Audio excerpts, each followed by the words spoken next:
안녕하세요. 한 주간 잘 보내고 계십니까?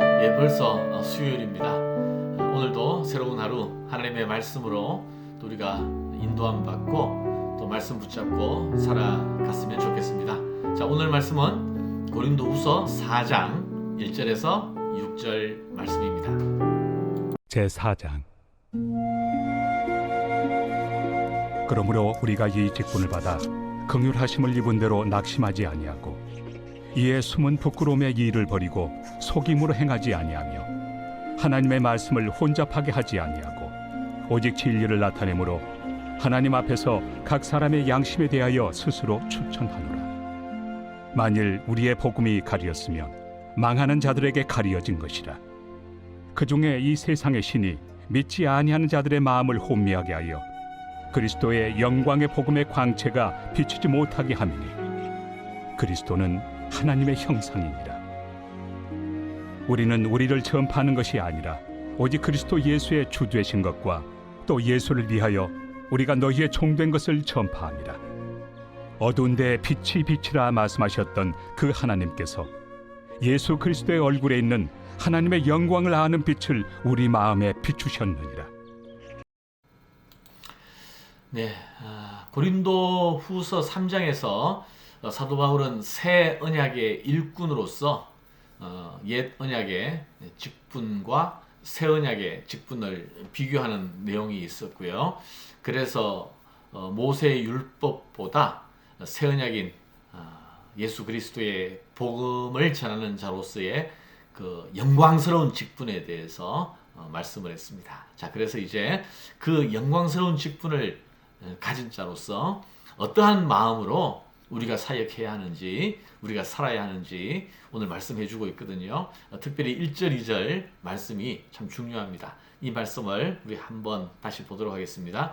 자, 그러므로 우리가 이 직분을 받아 긍휼하심을 입은 대로 낙심하지 아니하고, 자, 낙심하지 않는다. 지난 월드컵 때 우리 국가대표팀이 내세운 캐치프레이즈인지 모르겠습니다만 중요한 것은 꺾이지 않는 마음이다. 꺾이지 않는 마음, 이란 단어가 굉장히 회자했었습니다. 자, 우리가 이 영광스러운 직분을 가졌으므로 낙심하지 않는다. 사도 바울의 사역에 낙심할 만한 일들이 얼마나 많았겠습니까? 살 소망이 끊어지고 사형 선고를 받은 것처럼 그렇게 희망과 소망이 보이지 않은 그러한 일들도 많이 있었습니다. 그럼에도 불구하고 낙심하지 않는다. 왜요? 이 직분은 내가 계획하거나 내가 맡은 것이 아니라 주님께서 나에게 맡기신 직분이기 때문에 그렇습니다. 내가 만약에 한 계획이고 사역이라면 내가 괜히 시작했나?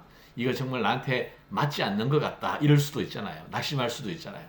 그러나 주님께서 맡기신 것이고 또 주님께서 때를 따라 주시는 은혜와 긍휼하심이 있기 때문에 긍휼하심을 입은 대로 낙심하지 아니하고, 내가 이 사역에 개런티를 하는 것이 아니라 이미 하나님 안에서 승리하신 예수 그리스도의 영광스러운 복음의 사역이기 때문에 우리가 낙심하지 말아야 한다라는 것입니다.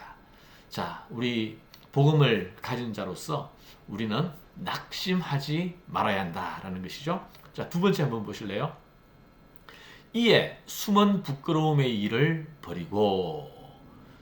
자, 복음을 가진 자로서 우리의 직분은 너무나 귀한 것입니다. 그러므로 부끄러움, 숨겨진 부끄러운 일이 없어야 한다라는 것입니다.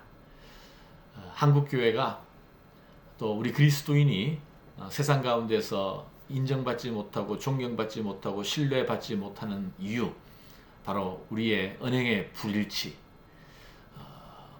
전하고자 하는 복음과 또 우리의 현실의 삶이 다르기 때문에 사람들이 우리를 리스펙트하지 못하고 있는 것 같습니다.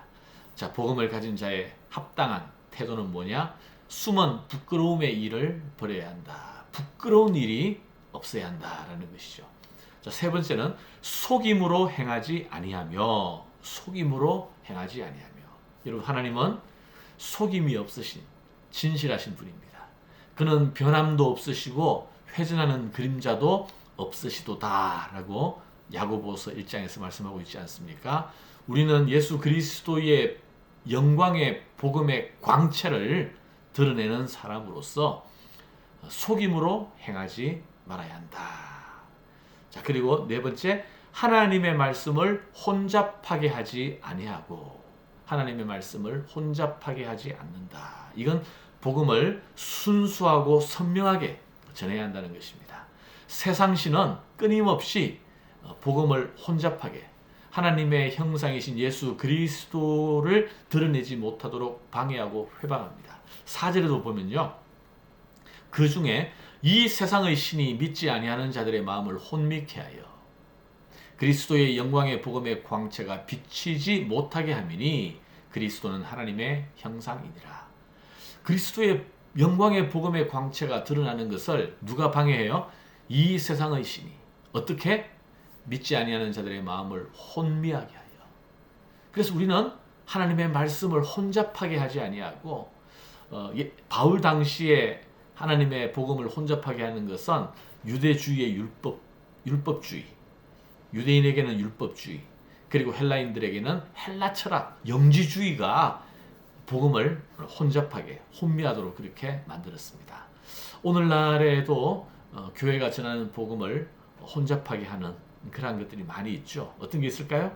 뭐 자유주의라든지, 인간의 이성을 근거로, 이성을 중심으로 성경을 판단하고 재단하는 그러한 자유주의, 또 번영신학, 기복주의라고도 할 수 있죠.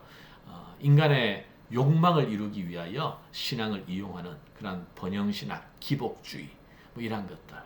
또 아니면 신천지나, 요즘 또 JMS가 계속 보도가 되고 있는데요. 신천지나 JMS 같은 복음을 얘기하는 듯 하지만 사실은 복음이 아닌 말씀을 혼잡하게 하고 왜곡하는 이러한 세상의 신이 미혹하는 것들을 우리가 늘 보게 됩니다. 여러분, 복음은 진리입니다. 진리는 순수하고 선명하게 증거되어야 합니다. 사실과 거짓을 교묘하게 섞으면 그 거짓이 사실처럼 보일 때가 많이 있어요. 우리가 속으면 안 됩니다. 그리고 우리가 전하는 복음이 항상 선명하고 순수해야 한다. 그리고 마지막으로 오직 진리를 나타내므로 하나님 앞에서 각 사람의 양심에 대하여 스스로 추천하노라. 자, 말씀을 맡은 자로서, 하나님의 복음을 가진 자로서 진리 앞에서 하나님과 사람 앞에 당당할 수 있어야 한다는 것입니다. 자, 여러분, 오늘도 새로운 하루 우리가 복음을 가진 자로서 또 빛과 소금으로 복음을 드러내야 할 그러한 그리스도인으로서 우리가 어떻게 살아야 할 것인가. 낙심하지 않고 숨기는 부끄러운 일이 없이 속임으로 행하지 말고 하나님의 말씀을 혼잡하게 하지 아니하고 진리 앞에서 하나님과 사람 앞에 당당하게 살아갈 수 있는, 이게 바로 그리스도인의 모습입니다. 또 하나님의 말씀을 가진 자로서 그리스도인의 일하고 사역하는 당신의 한줄 있습니다. 오늘도 하나님과 사람 앞에 부끄러움 없이 신실한 하나님의 사람으로 살아갈 수 있기를 주님의 이름으로 축원합니다. 기도하겠습니다. 하나님, 감사합니다. 오늘 사도 바울이 복음을 가진 자로서 그리스도의 영광의 복음의 광채를 세상 가운데 드러내려고 할 때에 우리가 어떻게 어떠한 마음으로 살아야 할지를 말씀했습니다. 하나님과 사람 앞에서 부끄러움 없이 당당하게 믿음으로 살아갈 수 있도록 하나님 인도하여 주시옵소서. 오늘도 우리의 삶을 축복해 주시옵소서.